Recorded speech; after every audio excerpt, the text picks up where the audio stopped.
O nosso tema ele está girando em torno praticamente de 3 temas principais: amar a Deus, amar o próximo e servir o mundo. Certo, Vili? Memorizei bem? Tá. E hoje nós queremos trabalhar um pouquinho a questão do amor ao próximo. Eu não sei como é que é para vocês, o que carrega e coloca um peso muito grande no teu coração. Para mim não é a minha barba que já está ficando grisalha, ficando velho, não é doença, não são dívidas, não são preocupações também com o futuro. Uma das coisas que mais me causam um peso no meu coração são conflitos. São dificuldades de relacionamento com outras pessoas. Alguns me veem, alguns me conhecem e dizem, e sempre me veem como uma pessoa muito dura. E eu tenho falhado também muito nesse sentido de muitas vezes me impor, mas lá no fundo eu tenho um coração bastante mole, às vezes um coração de manteiga, e sofro quando relacionamentos não estão em ordem. E foi esse o tema que Deus colocou no meu coração para compartilhar hoje, não só para isso, mas também para vivê-lo. No mundo, nós vivemos conflitos bem grandes. Estamos vivendo num tempo difícil, num tempo bem complicado. Nós estamos com uma guerra na Europa, as dimensões nós ainda não conhecemos, as coisas não têm melhorado, só piorado. A gente não sabe o que vem pelo mundo, mas tudo começa com um pequeno conflito. No Brasil, nós estamos hoje com as eleições. E também ali, nós temos lados completamente opostos e polarizados. E bastante conflitos, e eu acho que nunca tivemos tantos entre os brasileiros e entre os políticos, né, do que aquilo que a gente está vendo hoje. Assim também na igreja. A gente, por causa da política, muitas vezes tem se distanciado de irmãos ou irmãos distanciados da gente, por causa da questão do Covid, por causa de questões ligadas à vacina, por causa de problemas internos. Quanta dor, quanto peso, quanto desânimo, quanta dificuldade. Muitos casamentos estão em crise por causa de conflitos, problemas entre pais e filhos, filhos e pais, problemas entre irmãos. E os conflitos, eles não são novos, eles existem desde o Jardim do Éden. Lá, por causa do pecado, eles se iniciaram. Até lá, o paraíso era o céu na terra. E hoje, eu gosto sempre de fazer uma pregação expositiva, normalmente mais preso num texto, mas hoje eu vou ter que dar uma pincelada sobre esse assunto, porque eu recebi ajuda através desses esquemas que eu vou mostrar para vocês, e que eu tenho, em parte, adaptado de um livro de Ken Sanders, traduzido é O Pacificador. E isso tem sido de ajuda para mim, e também de acordo com isso, eu quero estar vivendo. A Bíblia diz, em Efésios capítulo 5, já no capítulo 4, no último versículo 32, antes sede uns para com os outros benignos, compassivos, perdoando-vos uns aos outros, como também Deus em Cristo vos perdoou. Sede, pois, imitadores de Deus como filhos amados, e andai em amor, como também Cristo nos amou, e se entregou a si mesmo por nós, como oferta e sacrifício a Deus em aroma suave. O título é Resolvendo Conflitos à Maneira de Deus. Resolvendo conflitos do jeito de Deus. Versículo 32, Paulo fala um pouco das dificuldades que tem e os desafios. E no próximo versículo, no 5:1, ele diz, imitem a Deus. Façam as coisas segundo Deus. O conflito, ele normalmente se dá Porque duas pessoas defendem posições diferentes. E ali nós temos o desenho, um quadro. Duas pessoas que puxam para lados opostos. E o conflito ele pode ser um choque entre ideias, valores, entre sentimentos e entre interesses. Se eu me encontro com um ateu, eu que amo a Cristo e quero, ganhar qualquer pessoa para Jesus, eu possivelmente corro um grande risco de entrar em conflito com ele. Porque nós temos ideias e conceitos diferentes sobre Deus. Se eu, no domingo, não nesse, porque hoje nós almoçamos aqui, quero ir para uma churrascaria no domingo seguinte, domingo que vem. Mas a minha esposa quer ir para uma pizzaria. Não tem como ir para os dois lugares ao mesmo tempo. E não tem como ir almoçar na churrascaria primeiro e depois na pizzaria. Interesses diferentes podem criar um problema. Sentimentos diferentes também. Se tem uma coisa que eu não gosto é andar atrás de caminhão. Não gosto de andar atrás de caminhão. Não sei como tem gente que fica lá atrás. Eles fumaceiam, você não vê nada e eles andam devagar. Quando eu estou viajando com a minha esposa, normalmente é assim.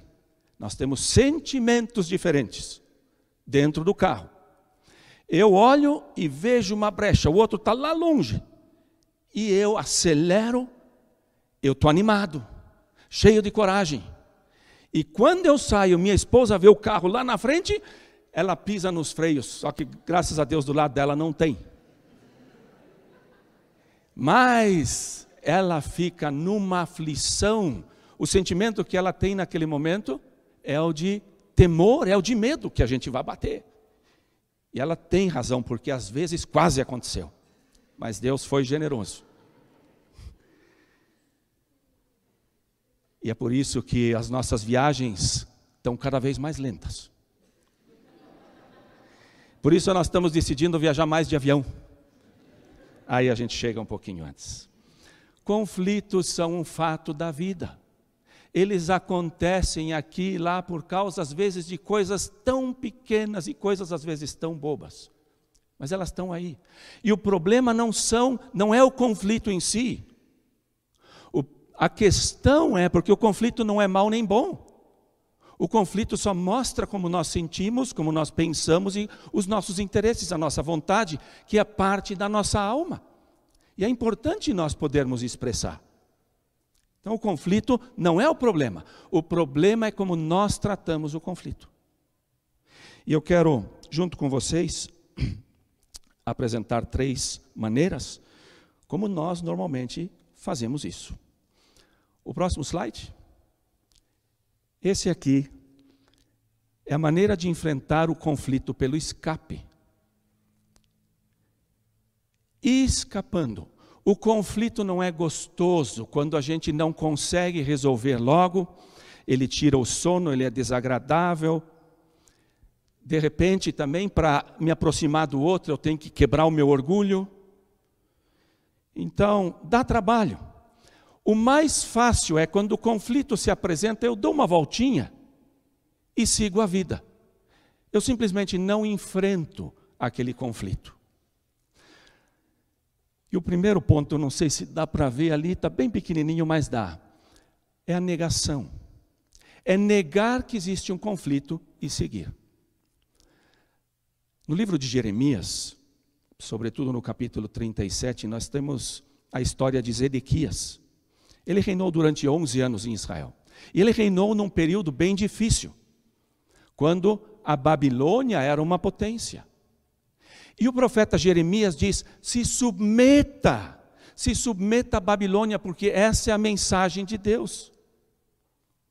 E ele decidiu ouvir os outros profetas falsos que diziam, não, está tudo bem, vai ficar tudo bem, nós não precisamos. Estamos em paz e vamos seguir na paz. Algum tempo passou e o terrível aconteceu. O conflito só ficou pior. Nabucodonosor entrou com o exército, levou todo mundo cativo, matou os filhos de Zedequias, furou os olhos dele. Foi terrível o que aconteceu. A negação pode ser um caminho mais fácil, mas lá na frente tem consequências, porque o conflito, demorando muito, ele pode se transformar numa bola de neve. A segunda maneira que a gente tenta resolver é fugindo. Fugindo, eu tomo uma outra direção. Então, eu pensei num personagem, no Jacó. Jacó foi um fujão. Ele com a mãe fizeram uma artimanha ali e decidiram tomar a bênção do mais velho. Deus tinha prometido, não precisava de artimanha. Mas eles então fizeram tudo aquilo lá e ele recebeu a bênção, o Jacó. E claro, o Esaú ficou furioso. Jacó o que faz? Jacó foge para Harã. Em alguns casos é sábio naquele momento se distanciar, sobretudo quando o outro está furioso. Mas em algum momento nós precisamos da conciliação e da reconciliação. Jacó vai para Harã, fica muitos anos lá, casa com a Raquel, com a Lia. E aí, Gênesis 31, 21, lemos de novo. Ele fugiu com tudo que tinha e atravessando o Éufrates foi aos montes de Gileade. Agora ele tinha um conflito com o sogro dele, com os cunhados. E ele decide não conversar com ninguém, ele simplesmente pega as malas e vai embora. Ele foge. E aí de repente ele volta. E aí ele tem que enfrentar o irmão dele, mas Deus dá graça.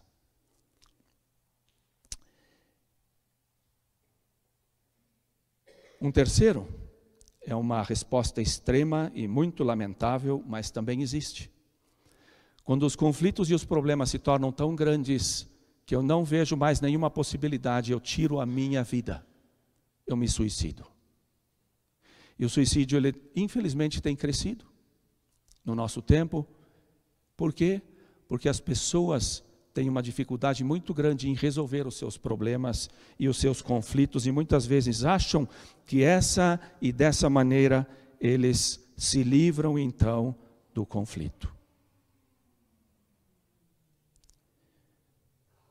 Essa linha, o que nós vemos?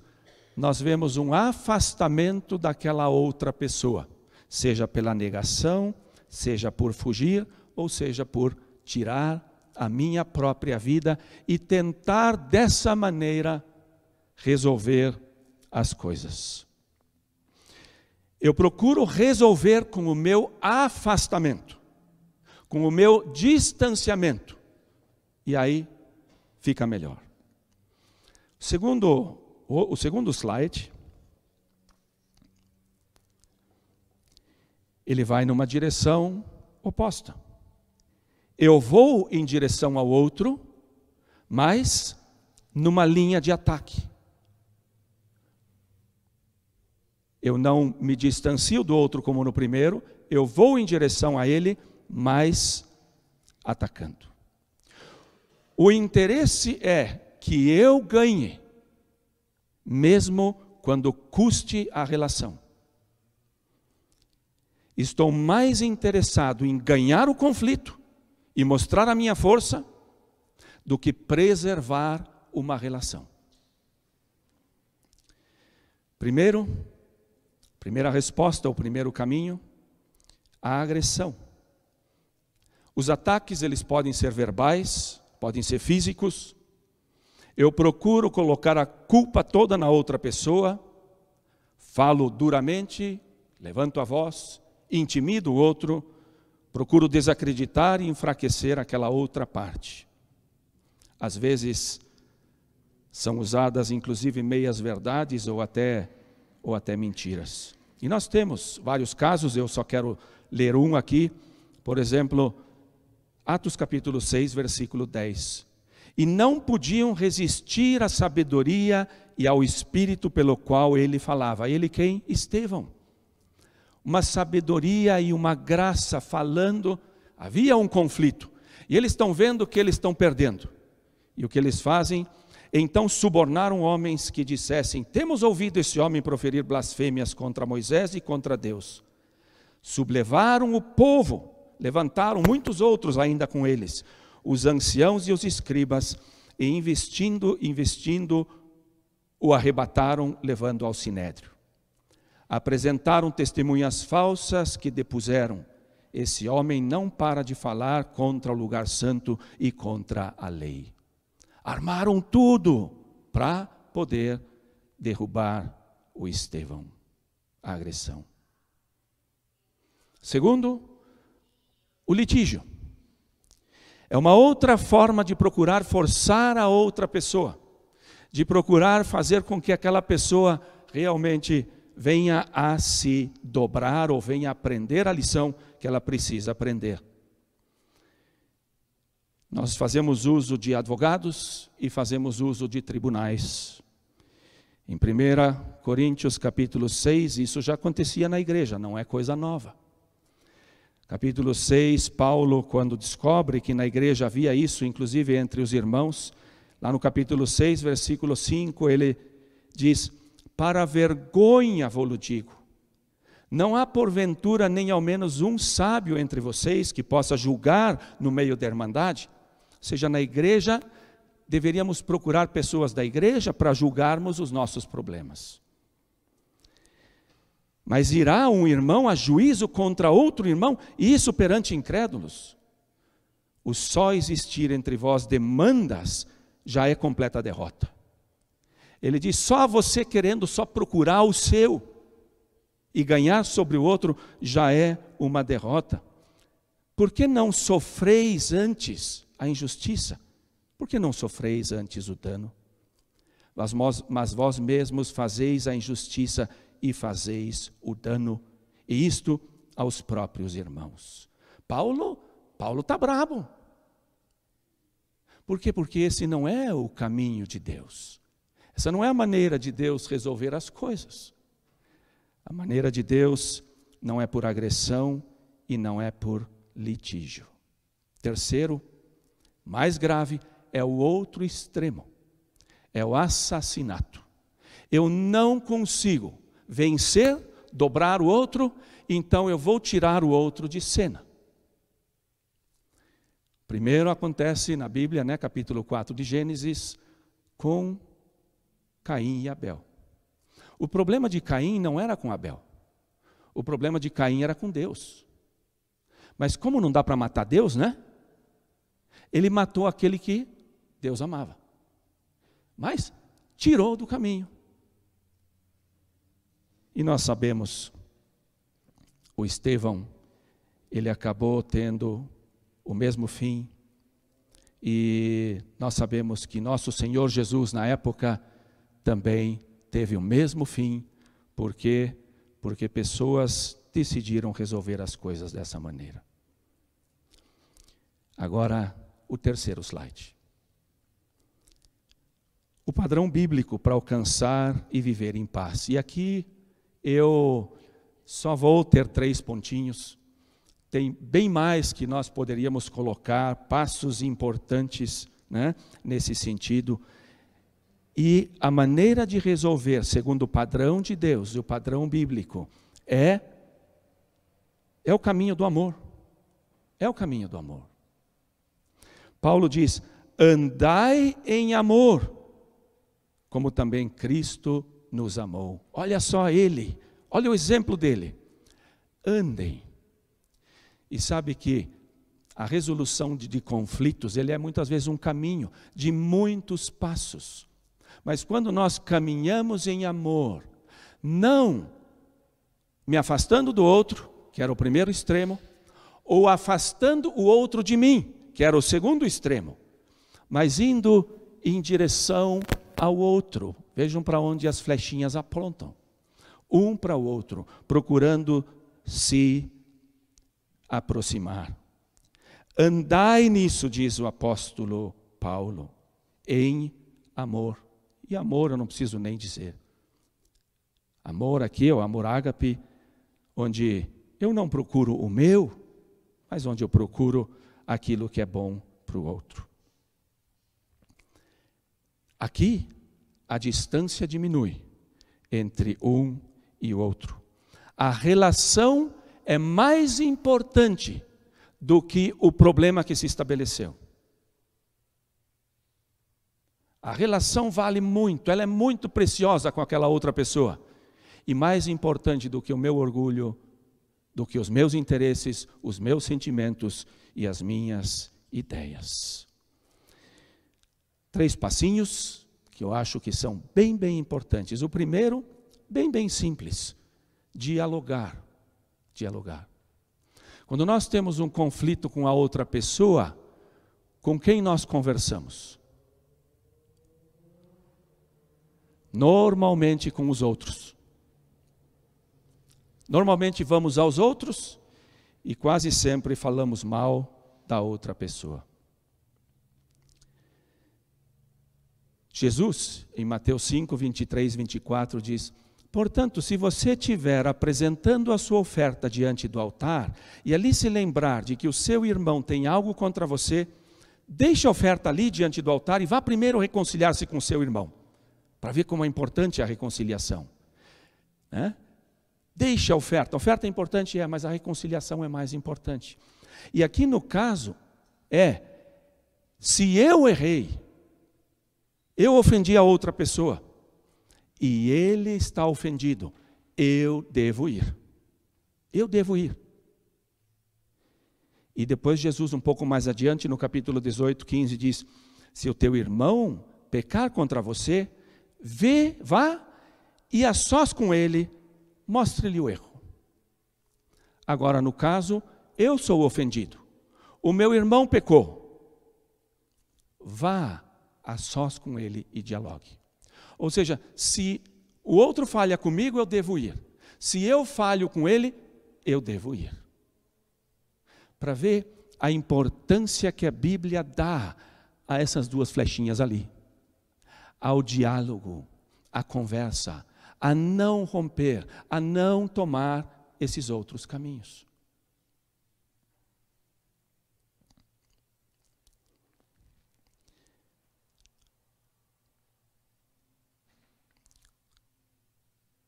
Segundo passo, perdoar. Perdoar. E nós sabemos e ouvimos tanto. E sabe, gente, quando eu penso em mim e naquilo que eu todos os dias coloco na minha oração, e a minha oração quase todos os dias eu menciono isso: obrigado, Senhor, pelo teu perdão, porque eu sei a montanha da dívida que eu tenho para com Deus,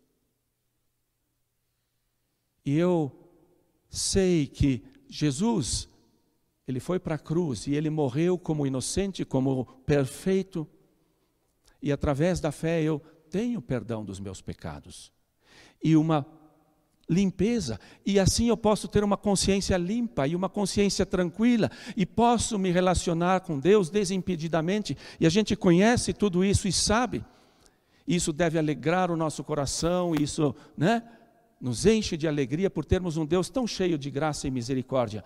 Mas quando meu irmão me ofende, aí é tão difícil perdoar a outra pessoa. E nós temos exemplos e parábolas da Bíblia, onde a Bíblia nos fala isso. Foi tão perdoado, mas por causa de uma dívida pequenininha não pôde perdoar aquela outra pessoa. Gostamos de ser perdoados, mas como é difícil perdoar a falta do outro. Todos nós falhamos. Todos nós falhamos. Nenhum de nós aqui é perfeito. E por isso todos nós precisamos do perdão de Deus e precisamos do perdão do próximo.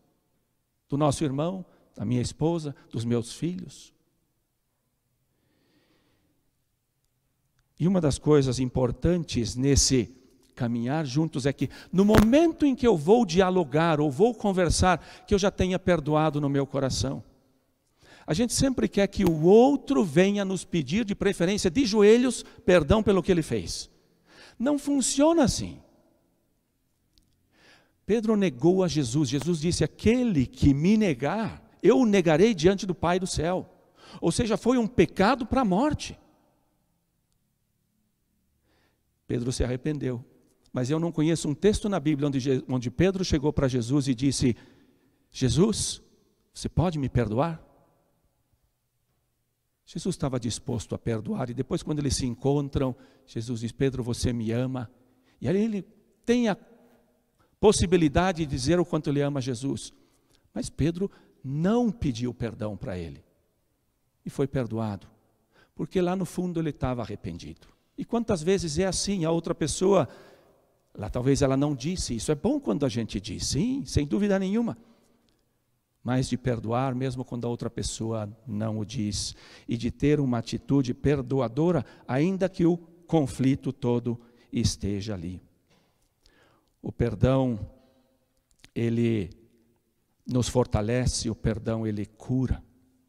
Quando estiverdes orando, diz Jesus, se tendes alguma coisa contra alguém, perdoai, para que o vosso Pai Celestial vos perdoe as vossas ofensas.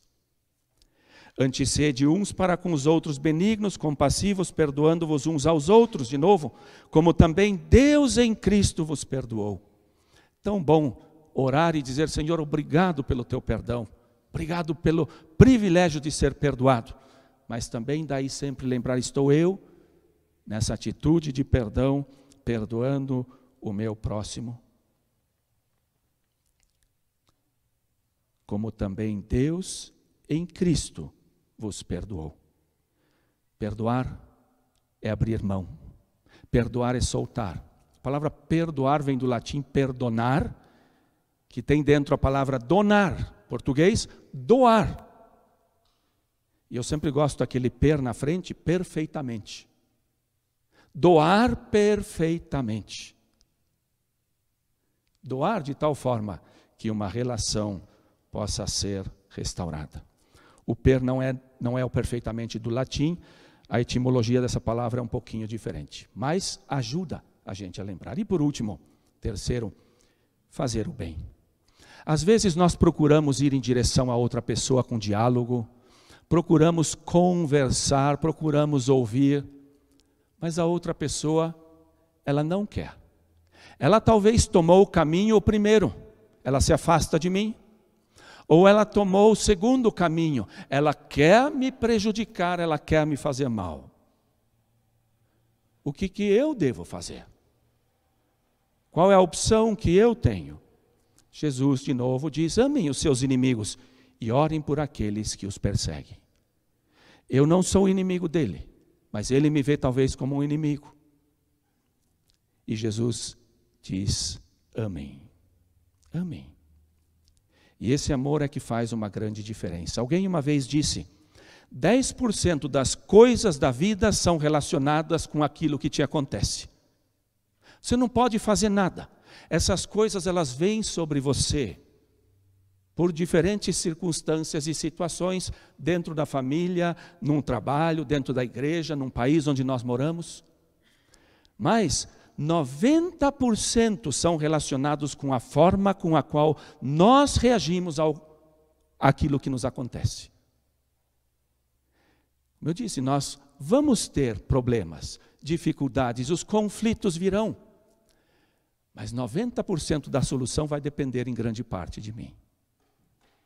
Por isso, a Bíblia diz: ame. E eu quero ir concluindo com um texto fantástico de Paulo, em Romanos capítulo 12, versículo 17, onde ele mostra como fazer e agir nesses 90%, naquilo que depende de mim.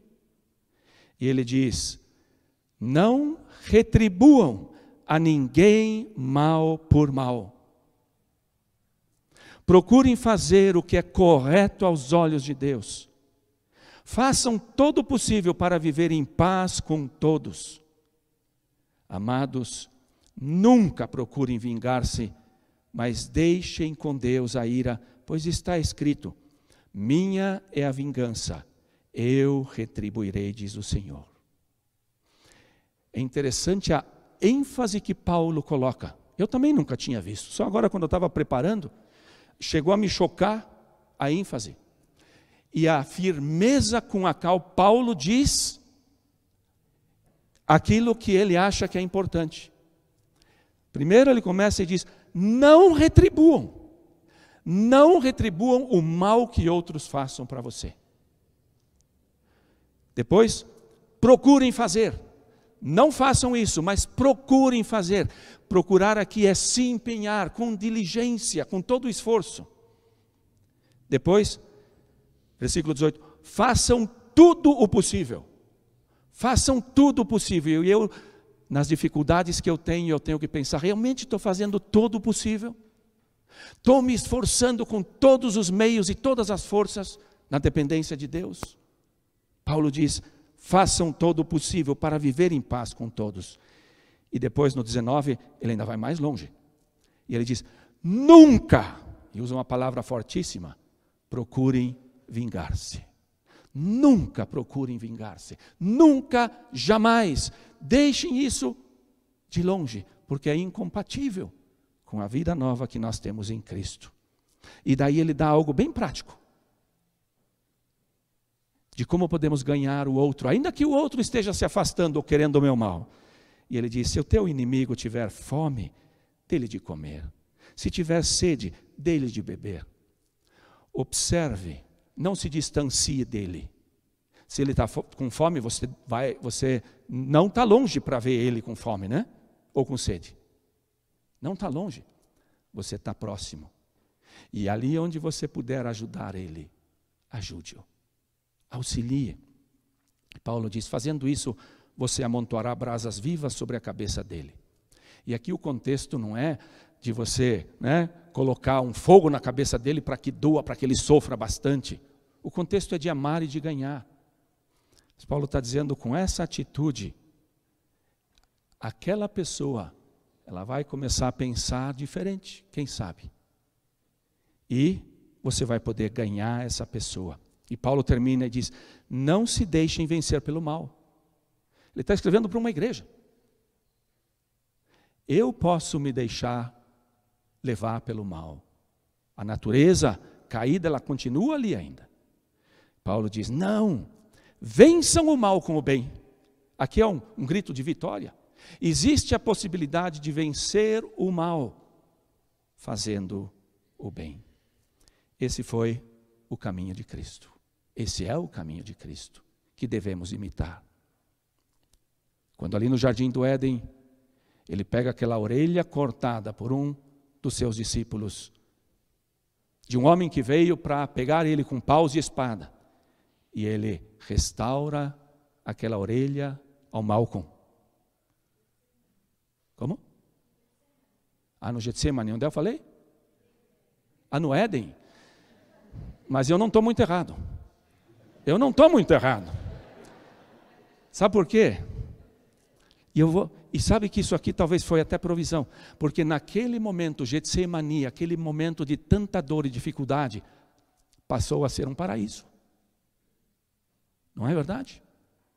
Ali nós vemos um pedaço de paraíso, com Jesus colocando aquela orelha de volta, restaurando e não prejudicando e dando uma dura. Mas continua sendo Getsemane, vocês estão certos. E poucas horas depois, Jesus estava ali na cruz. Estava ali na cruz, depois de sofrer a injustiça que você e eu jamais sofremos e vamos sofrer. E ali, com as mãos estendidas, ele olha para aqueles homens que fizeram tanto mal para ele. E clama ao Pai e diz, Pai, perdoa-lhes, porque eles não sabem o que fazem. Ele quer o bem deles, Ele quer a salvação deles, Ele quer ganhá-los. Esse é o caminho de Cristo. Esse deve ser o meu caminho e o teu também. Em Jesus, e é nele, não nas tuas forças, é um andar junto com Jesus. Eu gosto de dizer, o jugo de Jesus que é leve sobre nós.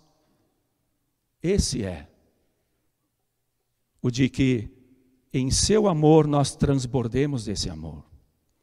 Um amor que vai de encontro ao outro, como Cristo veio ao nosso encontro. Um amor que perdoa como Cristo nos perdoou. E um amor que ama como nós somos amados. Que Deus, também nessa semana, talvez hoje, me ajude a mim e a você a ver onde é que você e eu precisamos dar passos, imitando o nosso Deus maravilhoso. Para experimentarmos cada vez mais nessa igreja, nas nossas famílias, um pedacinho do Éden. É isso que Deus quer. Amém? Amém. Vamos orar. Pai querido, muito obrigado porque na Tua palavra nós temos essa preciosidade e descobrimos nela o que o Senhor fez para restaurar tudo aquilo que estava quebrado. Relacionamentos são tão importantes para o Senhor, a ponto de o Senhor ter enviado a Jesus, e nós queremos celebrar isso daqui a pouco, para que tudo aquilo que tinha sido quebrado por nós pudesse ser restaurado. Nós não queremos caminhar o caminho da fuga ou o caminho do ataque, mas queremos seguir o Senhor Jesus passo a passo e caminhar no sentido da restauração. Obrigado porque nisso o Senhor nos ajuda. Obrigado porque essa é a Tua vontade perfeita. Obrigado, Senhor, porque nisso toda a Trindade se envolve.